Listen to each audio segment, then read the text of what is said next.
మీ ఎలాంటి వ్యాపార ప్రకటనలకైనా వెంటనే మా ఛానల్ సంప్రదించండి. శుక్లాంబరధరం విష్ణుం శశివర్ణం చతుర్భుజం ప్రసన్నవదనం ధ్యాయేత్ సర్వవిఘ్నోపశాంతయే. ఓం గం గణపతయే నమః. ఓం శ్రీ మాత్రే నమః. ఓం శ్రీ గురుభ్యో నమః. ఓం శ్రీ మహాసరస్వత్యై నమో నమః. ఇప్పుడు మనం 1 మార్చ్ 2026 నుండి 31 మార్చ్ 2026 వరకు కూడా 12 రాశుల వారికి వివిధ గ్రహాలు 9 గ్రహాలు ఇచ్చే ఫలితాలు ఎలా ఉండబోతున్నాయో తెలుసుకుందాం. ముందుగా గ్రహాల యొక్క స్థితిగతులు తెలుసుకుందామండి. అంటే గురుడు మిథున రాశిలో వక్రగతిలోను, కేతు సింహరాశిలోను, అలాగే రవి బుధ కుజ శుక్ర రాహువులు 5 గ్రహాలు. ఇదే పంచగ్రహ కూటమి అంటాం మనం. జనరల్గా ఈ గ్రహాలు కుంభరాశిలోను, అదే శుక్రుడు కూడా మళ్ళీ 2 నుంచి మీనరాశిలోకి వచ్చేస్తాడు, ఉచ్చ స్థితిలోకి వస్తున్నాడు. శని శుక్ర రవులు. రవి 15వ తారీఖు నుంచి మీనరాశిలోకి వచ్చేస్తాడు. మీనరాశిలో శని శుక్ర రవులు. మళ్ళీ శుక్రుడు కూడా మారిపోతున్నాడు. ఎక్కడికి మారుతున్నాడు? మేషరాశిలోకి మారుతున్నాడు. 26వ తారీఖు నుంచి మేషరాశిలోకి మారుతున్నాడు.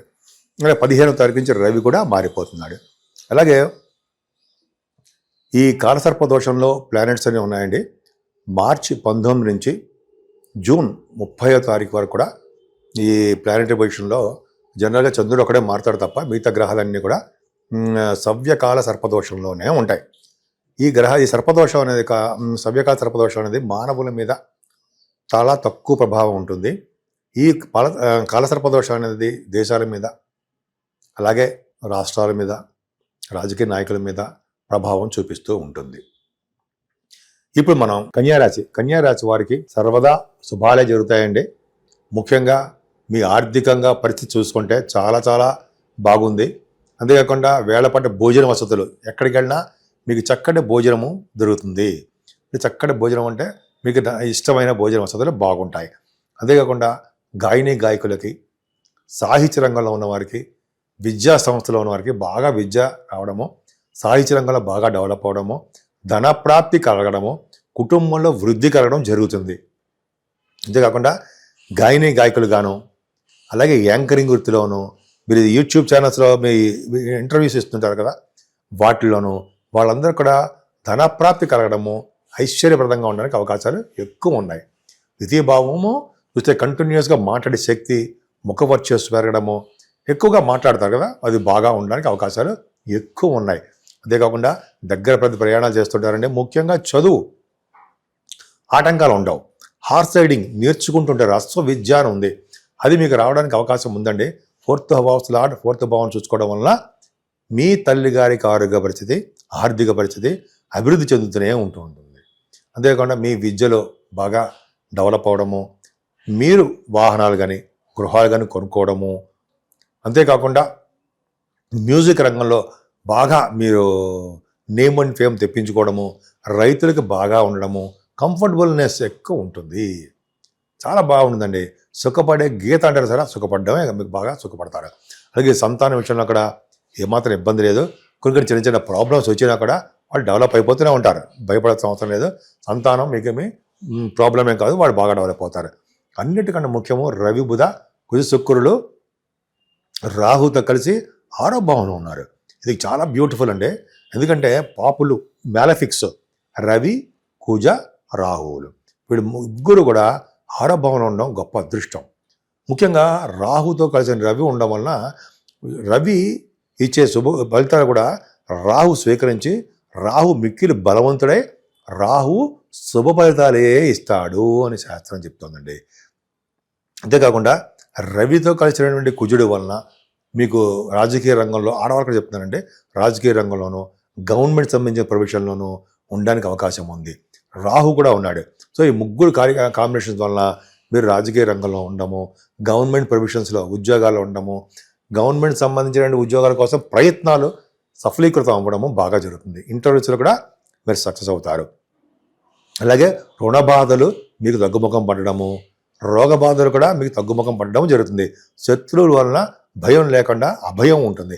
ఎందుకంటే 6వ భావానికి గురుదృష్టి కూడా ఉంది బ్రహ్మాండంగా. రవి బుధులు 6వ భావం ఉన్నారంటే శత్రువు వలన ధన ప్రాప్తి కలుగుతుంది. శత్రువులు కూడా మిత్రులు అవుతారు.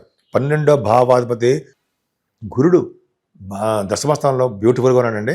అంటే ఏంటంటే గురుడు ప్రభావం వలన మీకు ఫైనాన్స్ రంగంలో బాగా రాణించడము, వేద పండితులుగా బాగా రాణించడము, అలాగే మీరు ఆగమశాస్త్ర పండితులుగా రాణించడము, వేదశాస్త్ర విద్యలో కూడా విద్యార్థులు బాగా రాణించడానికి అవకాశం ఉంది. బ్యాంకింగ్ రంగంలోనూ విద్యా సంస్థలోనూ మీకు బాగా డెవలప్మెంట్స్ ఉన్నాయి. అలాగే సాఫ్ట్వేర్ రంగ ఉద్యోగస్తులు కూడా అద్భుతమైన అవకాశాలు ఉన్నాయి. గురుడు దశమంలో ఉన్నాడంటే విశేషమైన ధన సంపాదన, ధనవంతుని చేస్తాటండి. అలాగే మీరు పురాణాలు చదవడము, పురాణాలు వినడము కూడా ఆసక్తి చూపిస్తూ ఉంటారట. అలాగే దేవాలయాలకు అర్చకత్వము, దేవాలయాలకు అధికారిగాను, పురోహితులుగాను వీళ్ళందరూ కూడా చాలా చాలా బాగుంటుందండి. ధర్మ ప్రచారం చేస్తూ మీరు ఉంటారు. ఉపాధ్యాయ వృత్తిలో కూడా మీరు ఉండడానికి అవకాశాలు ఉన్నాయి. యజ్ఞ యాగాలు, దైవ కార్యాలు గురుడు వలన చేసి తీరతారనడంలో సందేహం లేదు. అక్కడ శుక్రుడు ఆరభావంలో ఉండడం తప్పండి. ఆరభావంలో శుక్రుడు యోగమైనతమై ఇంకా యోగానే ఇవ్వడు. కానీ ఆరభావంలో బుధుడు మేనమామలకి బ్రహ్మాండంగా ఉంటాడు, చేస్తాడు. అలాగే మీ కాంపిటీషన్ ఎగ్జామ్స్ రాస్తారు కదా, వాటిలో విజయం సాధిస్తూ ఉంటారు. ఒక చిన్న ప్రాబ్లం ఏంటంటే శనితో కలిసిన శుక్రుడు సప్తమ భావంలో ఉండడం తప్పు. మీ శుక్రుడు సెకండ్ హౌస్ లార్డ్ సప్తమంలో బ్రహ్మాండంగా ఉచ్చస్థితిలో బ్రహ్మాండంగా ఉన్నాడు. అంటే కోరిన సంబంధాలు, మంచి మంచి సంబంధాలు రావడము, ధనప్రాప్తి కలగడము, మీ స్పౌజెస్ ద్వారా అంటే భర్త ద్వారా, భార్య ద్వారా కూడా డబ్బులు బాగా రావడము, ఇవన్నీ మంచి యోగాలే ఉంటాయి. 9th హౌస్ లార్డ్ 7th భావంలో ఉంటే దూర ప్రాంత ప్రయాణాలు చేయడము అద్భుతంగా ఉంది. కానీ చిన్న మైనస్ పాయింట్ ఏంటంటే శుక్రుడు శనితో కలవడమే తప్పు. అలాగే ఉండడం వల్ల ఆలోచన ధోరణి మారిపోతూ ఉండడము, అలాగే చెడు స్నేహాలు, చెడు భావాలు, చెడు అలవాట్లు ఉండడానికి అవకాశాలు మాత్రం ఉన్నాయని చెప్తున్నాను. అంతే తప్ప నిజంగా మీకు ఉంటాను కదండి. బట్ కేర్ఫుల్గా ఉంటే మంచిది. పైగా రవి కూడా ఉన్నాడు సప్తమంలో. రవిశని కాంబినేషన్ శుద్ధ తప్పు కదా, అది మంచిదే కాదు కదా. వివాహ వేడుకల పట్ల అశ్రద్ధ చూపించడము, దూర ప్రాంతాలకు వెళ్ళిపోవడము, సప్తమంలో ఉంటే ఫారిన్ కంట్రీస్ కూడా తీసుకెళ్తాడు. అలా ఉండడము, రవిశల వలన భార్యాభర్త విషయంలోనూ, దగ్గరకు వచ్చిన సంబంధాలు ఆగిపోవడంలోనూ ఇవన్నీ ఉంటాయి కదా. కొద్దిగా పూజలు చేసుకుంటూ ఉంటే తగ్గుముఖం పడతాయి. అంటే సూర్య భగవాన్ ఆరాధన, అలాగే వెంకటేశ్వర స్వామి ఆరాధన, అమ్మవారి యొక్క పూజలు, శివాభిషేకాలు, ఈ 4 చేసుకుంటే ఏదో ఒకటి చేసుకున్నా కూడా ఈ దోషాలు తగ్గడానికి అవకాశం ఉంది. 26వ తారీఖు నుంచి అష్టమ స్థానంలో శుక్రుడు మంచిదా. 9th హౌస్ లార్డ్ అష్టమంలోకి వెళ్ళిపోయాడు కదండి.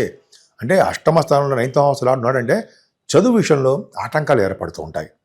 విదేశీయానం చేయాలంటే కొద్దిగా ప్రాబ్లమ్స్ వస్తూ ఉంటాయి. అంటే మీరు అనుకున్న యూనివర్సిటీస్లో సీటు రాలేకపోవడం వలన విదేశాలు వెళ్ళలేకపోవడము, అంటే భాగ్యస్థానం అంటే మీరు తీర్థయాత్రలు కొన్ని సందర్భాల్లో పోస్ట్ పోన్ చేసుకోవడము, కొన్ని చిన్న చిన్న ప్రాబ్లమ్స్ ఉన్నాయండి.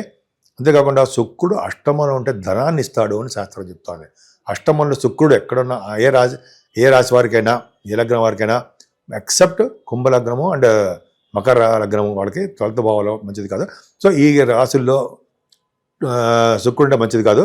బట్ 12వ అష్టమంలో శుక్రుడు అంటే ఖచ్చితంగా రాజయోగ ప్రాప్తి కదండి, ఐశ్వర్యవంతంగా చేస్తాడని శాస్త్రం చెప్తోంది. రవి మీకు 6వ భావంలో ఉన్నాడు. సరే ఎంత బ్యూటిఫుల్. అష్టమాధిపతి 2 శుక్రుడు కూడా 6వ భావంలో ఉన్నాడు. మీకు అష్టమాధిపతి కుజుడు 6వ భావంలో ఉన్నాడు. 12వ భావతి అంటే రవి కుజులు 6వ భావంలో ఉండడం వలన మీకు ఏమంటారు మంచి యోగము అంటాం కదా, విపరీత రాజయోగం అంటాం. 6వ భావం మీకు చాలా అదృష్టం పట్టుకొని ఉంది. అంటే సంపూర్ణ ఆరోగ్యవంతులుగా ఉండడము, సేవకాజనం ఉండడము, మీ మిత్రులు కూడా అంటే శత్రువులు కూడా మిత్రులు అవ్వడము, మీ మిత్రులు మీకు సేవకులుగా ఉండడము జరుగుతుంది. 6వ భావం బాగుండి అన్ని గ్రహాలు ఉండడం వలన లా రిలేటెడ్ సంబంధించింది, కోర్టు సంబంధించిన వ్యవహారాల్లో మీకు ఫేవరబుల్గా మీకు తీర్పు వచ్చేట్టుగా అవకాశాలు ఉన్నాయి. ఎందుకంటే రవి కుజ రాహులకి గురు దృష్టి ఉండడమే కారణం. కేతు కూడా బాగున్నాడు కాబట్టి 12వ భావం ఉన్నాడు కాబట్టి తీర్థయాత్రలు, దైవ దర్శనాలు, అలాగే మీకు డబ్బులు విపరీతంగా ఖర్చు పెట్టడాలు కూడా మీకు జరగడానికి అవకాశాలు ఎక్కువ ఉన్నాయి. ఈ 12వ భావంలో ఉన్న కేతు ఉన్నాడండి. 12వ భావంలో ఉన్న కేతువు కూడా తీర్థయాత్రలు చేయిస్తూ ఉంటాడండి. ఆయన విదేశాలు కూడా వెళ్ళేటి చేస్తూ ఉంటాడు. ఆయన ఫారిన్ కంట్రీస్ కూడా వెళ్ళడానికి కేతు కూడా ఒక కారణం అవుతాడు. అలాగే విపరీతంగా డబ్బులు ఖర్చు పెట్టడము, దైవారాధన కోసము, దైవ దర్శనం కోసం డబ్బు ఖర్చు పెట్టడం జరుగుతుంటుంది. అందుకని కన్యారాశి వారికి కేతువు అనుకూలవంతమైన ఫలితాలు ఇవ్వాలి అంటే గణపతి ఆరాధన చేయాలండి. పౌర్ణమి వెళ్ళిన చవితి ఉంటుంది సరే అప్పుడు కానీ అదే ప్రతిరోజు ఓం గం గణపతయే నమః, ఓం గం గణపతయే నమః, ఓం గం గణపతయే నమః అని పూజ చేయడం వలన, అలాగే కేతువుని ఆరాధించడం వలన, అంతేకాకుండా సుబ్రహ్మణ్యేశ్వర స్వామివారిని ఆరాధించడం వలన కూడా సర్వశుభాలు సర్వసుఖాలు కలగడానికే ఎక్కువ అవకాశాలు ఉన్నాయి.